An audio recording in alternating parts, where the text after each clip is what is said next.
Do not mistake the mercy of God for a license. Where the grace of God stop, the mercy of God continue. Where the mercy of God stop, you are doomed. So in the benevolence of God, there is still an availability for you, but that availability is not where you would like. That's why I said, why will a wicked God create hell, create lake of fire? Yes, if he doesn't create, where will you exist? Because the availability of the economy of life has a final destination. The same way with the availability of a life outside of the confines of this economy of life, there should be a destination. So because God loves you so well, that is why he still creates a place for you as a final destination, even after your life here. If he decides, he can decide that after you are done here, you don't exist again. So in order to let you know that he loves you dearly, so there is another placement for you. So that even if you think you are escaping from here, you go there, you now realize that there is a church.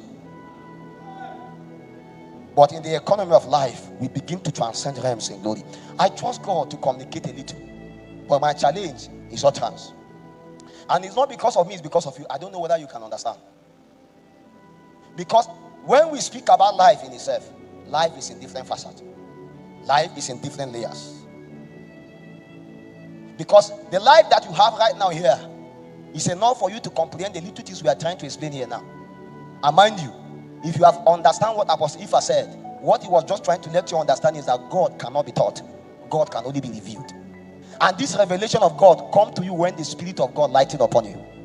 But mind you, the confines of the totality of the revelation of God, can we capture all of it on the earth here? It's not possible.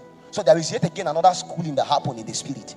This one we are doing now is a rehearsal. By the time we ascend and we have overcome, what do you think will happen there?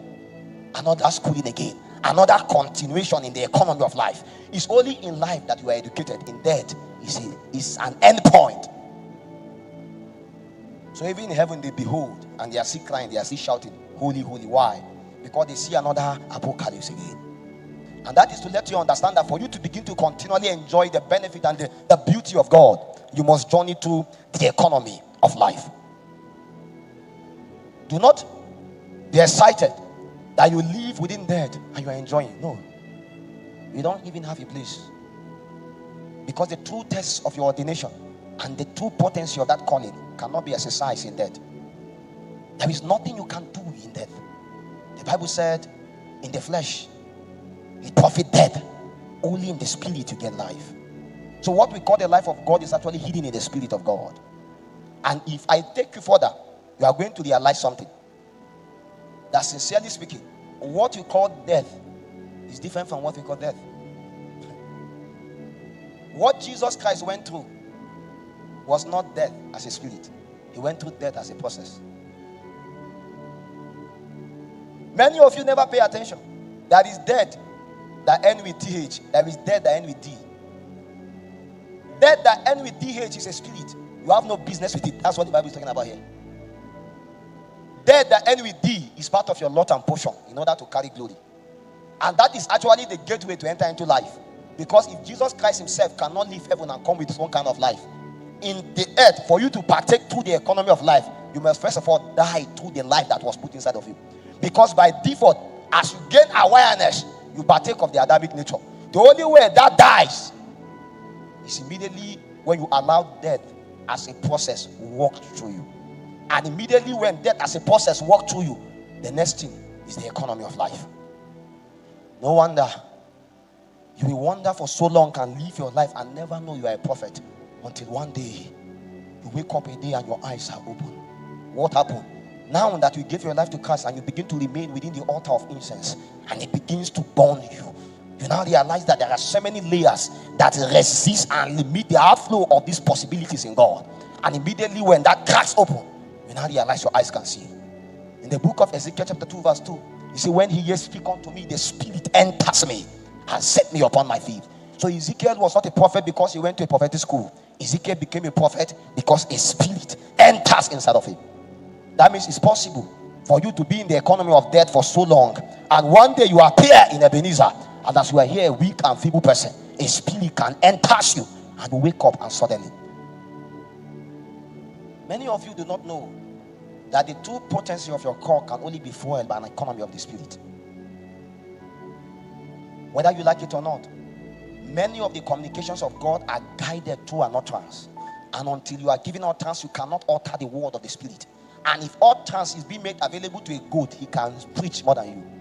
If utterance is being made available to a chicken, he can speak the counsel of God more than you. So all of us must be able to press into the windows of heaven to gain access into the element in keeping to our core, so that by the time we stand, we pipe open the windows of heaven, so that inspiration can be able to be printed upon us. Imagine Job had so many friends, very wise friends. In fact, according to their resume, they were the wisest in their different cadres. So the person you felt was the wisest person in Jos is actually the most foolish person, because the wisest men that Job actually had came to him, and when they gathered, they began to conduct a diagnosis to his situation, and none of them could utter the right counsel of God. And one that carried his spiritual son, Elihu, came with him. And when Elihu came, as he was there, and inspiration breathed upon him, and for the first time, his spiritual son can be right against his father. And it became a thing of contention. So what became the difference? The difference is one was granted utterance, and the rest we are blinded. So that is to let us understand that as I'm standing here, it's possible that God can decide to blind me and I will see nothing. So it is not the first time it happened. There was a time when the prophet gathered before a king, and all of them came and collected something. When Jehoshaphat wanted to go for war, they consulted all the prophets. They had all the money, had all the resources. Just because you have the money doesn't mean you can hear the counsel of God. You can fall a victim of falsehood and deception. The woman with the issue of blood has so much money, she travels everywhere. When the money finished, she realized the weakness and the potency of money, how valuable it is. There are things money cannot solve, my friends. At that point, you now understand the economy of this life we are talking about. Because at that point, she now realized she needed life beyond what money can buy. Because if there is one thing that money cannot buy, my friends, it's life. Because that one now is a journey through death. And the prophet came, and all of them spoke. And to their best of their ability and knowledge, they felt they were speaking the counsel of God. And one came and spoke an utterance, and it was evident that he stood within a place. This one had the access to the life of resurrection. And as he began to speak, his counsel was different from the many. He was not too popular. Because if he was popular as that, he would have actually been part of the elite.